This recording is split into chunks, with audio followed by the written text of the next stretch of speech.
Good morning सनाफोर morning ब्लगखौ जागायलायबाय आसा खालामो दिनै बानि भिडिअखौ जोबजासिम नायलांगोन होननानै केमेरायावनो नायनानै आं रायलायनो टाइम गैथ'आ आरोना सनाफोर फिसाजोखौ स्कुलाव दोनलांनो नागिरदों आङो दिनैनिफ्राय माने फिसाजोखौ आं स्कुलाव दोनलांफिनसै फरिखा जोबजासिम फरिखाया 14 निफ्राय जागोन नालाय एग्जामा ओंखायनो आं दा दोनलांथ'नोसै खयेक दिन माने टट'जों थाङोबा माने बहुत मानसि दङ नालाय गथ'फोर लायनांगौ दङ ओमफ्राय फिसाजोना टाइमा माने फिसाजोखौनो फार्स्ट लांफैग्रो नालाय ओमफ्राय बिदिनो ओरै थांफालाय बायो आरोना आंना फिसाजोआ माने टाइमा ओमफ्राय सिगांनो ओंखारलांनांगौ जायो ओमफ्राय बानायखाय दा मामि नोंनो दोनलांदो होननायखाय आंनो दोनलांथ'नोसै आरोना फरिखा जोबजासिम आरो बन्द'बो मोननो बावखाला नालाय जुलाइनिफ्रायनो बन्द' मोनखासिगोन ओंखायनो नैबे 20 दिनसोखौ खस्थ' खालामनानै बिमाया फिसा बाय दोनलांसैलाय आरोना सनाफोर उफाय गैया माथो खालामनो एखमबा फिसानि खोथाखौबो मानिनांगौ जायो फिसानि फारसेबो नायनांगौ जायो नालाय ओंखायनो आंनो दोनलांथ'नोसै खस्थ'आथ' बिदिनोखासै उन्दै गोनां नालाय ओंखायनो दुगैस्रां लोबस्रां फुजा होनानै लाखांबाय आङो ओरैबादि हां थोनो आरोखि ना हाङानो गजोबनो नागिरो ओमफ्राय फिसाजोआ ओंखाम जागासिनो दं गेदेरा उन्दैखौ देलायहोनसै आङो टाइमाबो दा 7:10 जाबाय टाइमाबो दा बानसै थ' नायना सनाफोर दिनै बावनानै भिडिअखौ जोबजासिम जायफ्रा डेलि ब्लग भिडिअखौ नायनो मोजां मोनो आरोना अननानै दसेबाबो टाइम होनानै नायदोलाय थ' थांसै जों स्कुलाव फिसाखौ रेडि खालामनांगोन उन्दैखौ नै खारफागासिनो खिथु अखाबो फिसा थाइफ्रिगासिनो बारा नङा सादों ओंखारहां जाबाय नै फिसाखौ बानानै लाबाय दाब्रायलांसै बिमा बुरिया फिसाजोआ जुथा गानगासिनो थांसै फिसाजोआ नै ओंखारनो मोनगोनखाय उन्दैया बिराद खुसिथार दिनै ना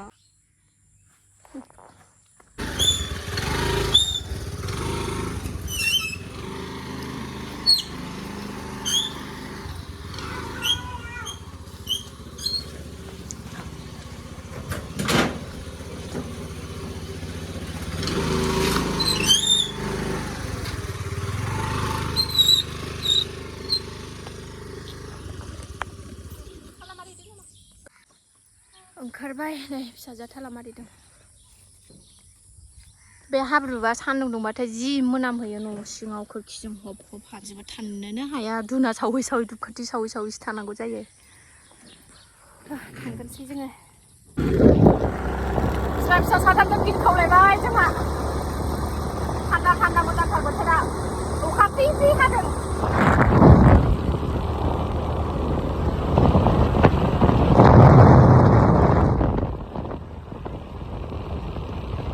स्कुल मोनफैनायजों अखा थाइफ्रिनायजों नै हरै जोंनि फारसे फ्लाइअभारथिं गैया नैथिं नै अखा फ्रि मेथाइ लादों फिसाजोआ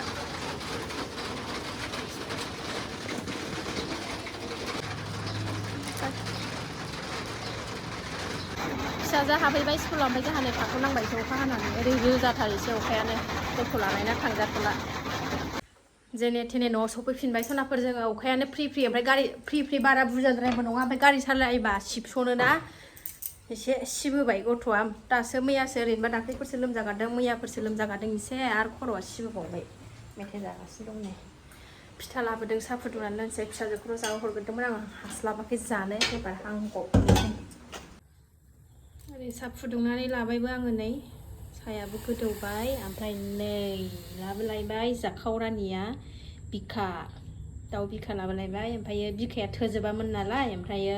मोदोम दरनै हरदेरबाय साहा लोंग्रोनानै लानोसै गोथाव संसै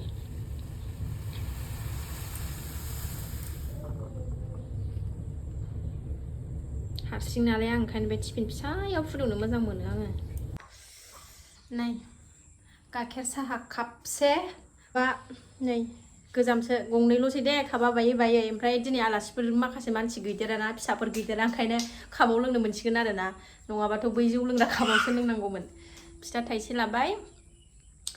साहा कापसे लालायबाय बिमा बुरिया ओमफ्रायो लोंसै गोथावनो कुलार होनानै लानोसै आं गरमथार कारेन्टबो गैया दहाय फुंनिफ्रायनो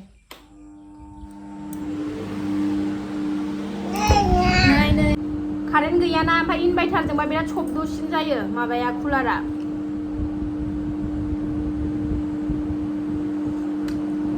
हाय मा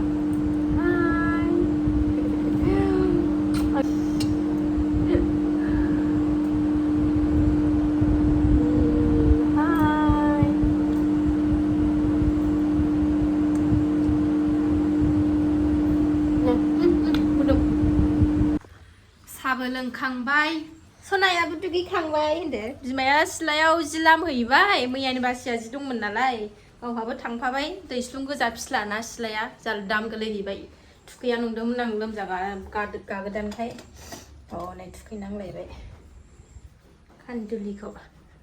दसे थानानै संसै टाइमाबो बारा जाखायाखै नालाय दासो 8:30 जादों 9:00 जायाखै 10:00सोआव संसै दसे फिसाजोजों गेलेनानै सनाजों गेलेनोसै दसे ना माना अखायानो नै हाफिनबायसै एसे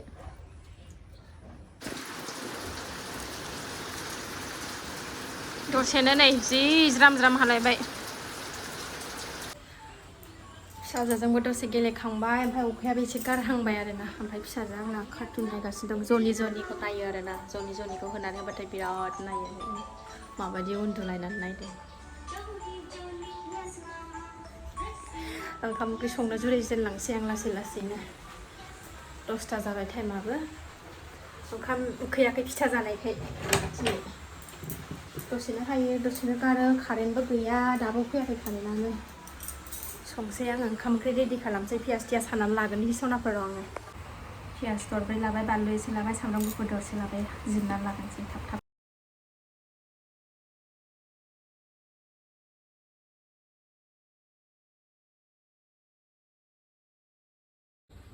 पियासखौबो हानानै लाबाय सामब्राम गुफुर बानलु एसे देनानै लाबाय बेदरखौथ' दहायनो सुखाबाय थाव होबाय आङो सासेया फैलायबाय गैया मोनासै बाबाखौ मोनासै र' नै बेखौ नायगासिनो नायदो बाबा सोरबेलाय ए बाबा नों गैयाबोला होनदोंना आयौ सोरबेलाय बाबा सोरबेया औ बाबा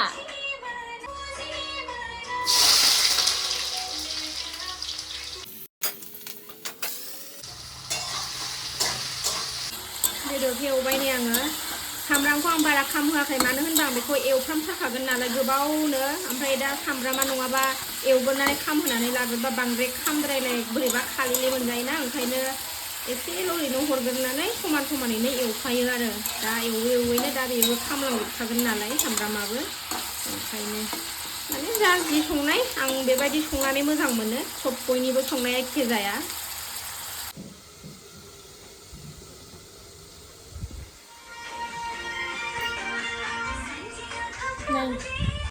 सबाय बिमा खानां सबाय बिमाया माबानानै लावद्रायनानै दंजोबसै नै बे लेसु बिफांनिखौनो खानोसै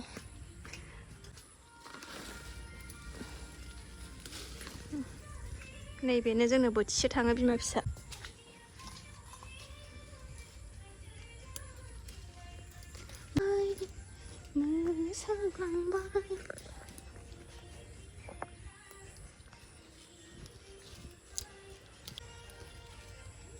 भिन्दिबो खानांगौलाय नै राग'जोबनानै दङलाय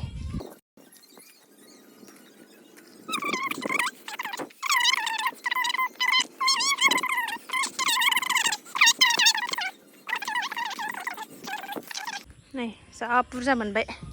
मबाइलावसो एसेल' नुदों जासिगोनसै आरोना आङो गावनि सबाय बिमा खानायखौ बेसेबां मोनफ्रोमबो भिडिअ देखायो होननानै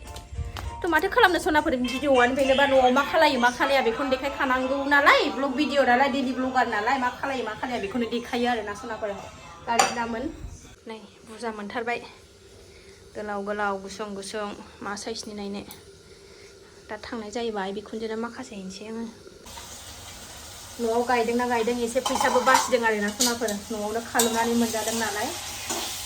एखनबा दालिफोर संदो बेफोरखौनो आलुफोर लागायनानै भाजा एवदो एखनबा भिन्दिफोर एवदो एखनबा सबाय बिमा दङ जोगोनार बिजौ दङ सिन्था गैथ'आ दासान्दि मैगङा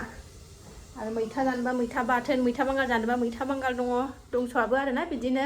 ग्रोब मिलायनानै जानो मोजांथ' दासान्दि फैसाया एसे खम मिलायदों आरोना खरस जानाया बेदरफोर बायनायावल'सो थाङो बिदि मैगं एसे माबा माबि जानायाव खालामनानै जानायाव एखनबा ओमफ्राय खाथिफोरनि आब'मोनाबो हरनोसै एखनबा न'आवबो थानोसै मैगंफ्रा बिदिनो सोलिगासिनो दं आरोना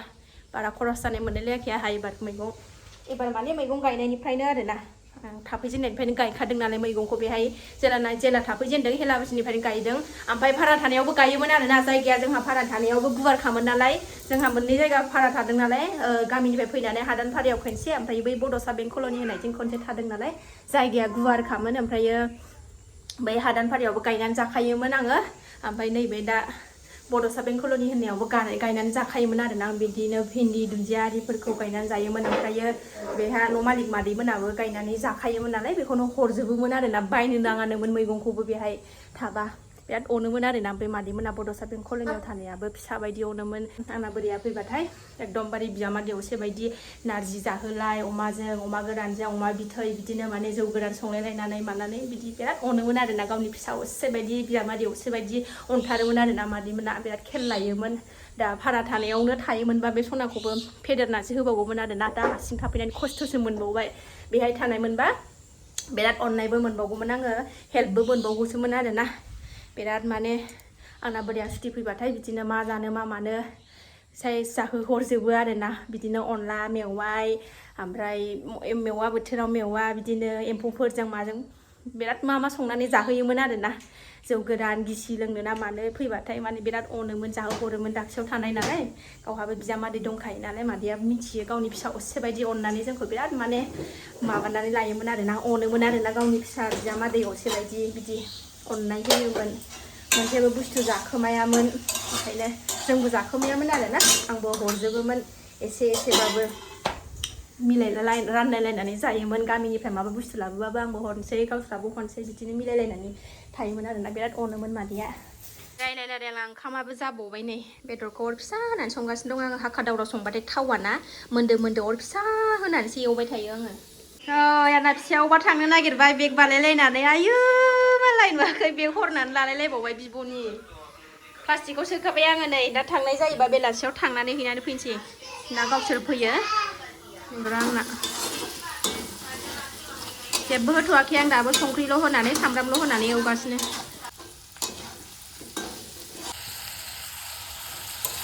आंना बेदरा जाथावथाव महर जाहांबाय दै होनानै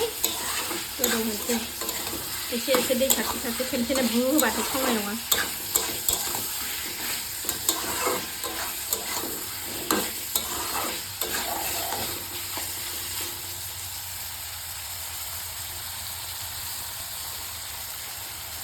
मोनबायानो सनाफोरनि आंना दै होखांनानै रानहोबाय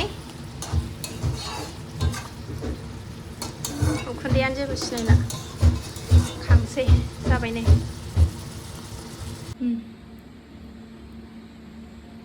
मोनबाय नै खांना लाबाय आङो मोनबाय नालाय आरो माथोबाव आरोना थानो हाला लुबैबाय ओंखायनो नै दाउ बिखा ओंखाम सामब्राम दरसे बानलु थाइनैल' लादों आरोना दिनै आङो रायजानो गिनानैनो बिराद बादा हरो आंखौ कमेन्टआव आगैमोना बारा दाजा बानलु बारा दाजा होननानै आरो सोरबा बुंहरो गेस जाया नामा एथ'ग्राब बिदि बानलु जायो होननानै गेस जाफेरा आंना गोरान जाबा देन गेस जायो ओमफ्राय गोथाङाव आं जेबो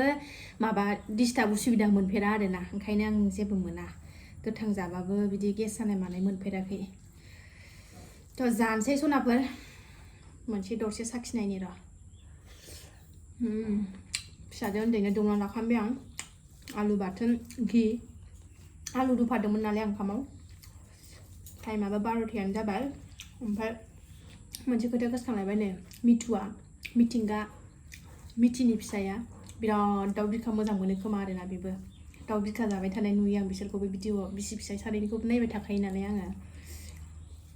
दाउ बिखा गावनो लाबोनानै गावनो संफैयो बेबो बिराद गोथाव मोनो जानांगौ आं बायदि एसे दाउ बिखा बेबो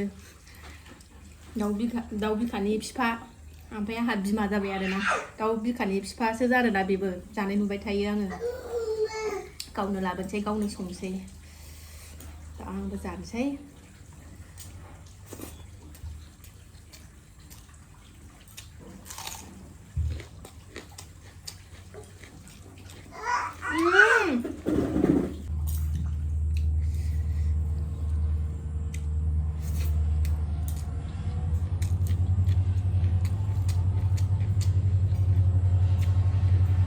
टेस्टि जाथारदों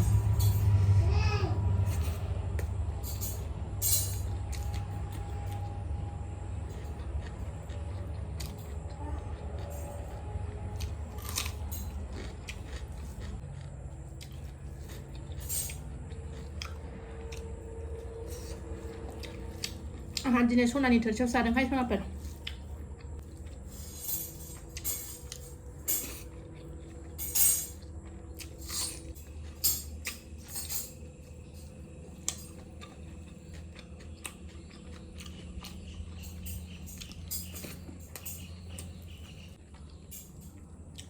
जागोन बादों नामासै आखाइनिफ्राय थरल' गलायलायनाय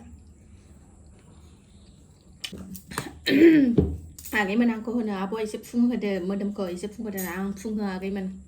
जाय फुंबानो बैहाय 20 केजि अन्थाइ बानानै फ्लाइअभाराव खारहैबाय थागोन आं फुंहोआ आरोना बिराद खस्थ' जायो आंहा खामानि मावग्रा गैया मानसि फुंबाथाय बिराद खस्थ' जायो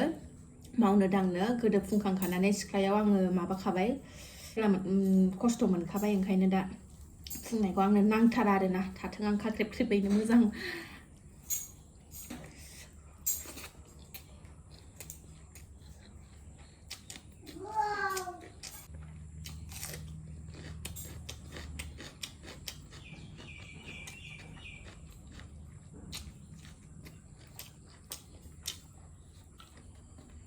मिथि फिसायजों खाथियाव थानायमोनबा दाउ बिखा जानाय चेलेन्ज खालायजागौमोन आरोना न'आ खाथि मोनबा बेबो दाउ बिखा जानो मोजां मोनो नालाय बेबो दाउ बिखा बिफा नालाय आंबोथ' दाउ बिखा बिमा बेहाबो दाउ बिखा बिफा जाबाय आहाबो बिमा जाबाय नालाय खाथि मोनबा लेंहरखागौमोन आरोना आङो दाउ बिखा चेलेन्ज खालायनो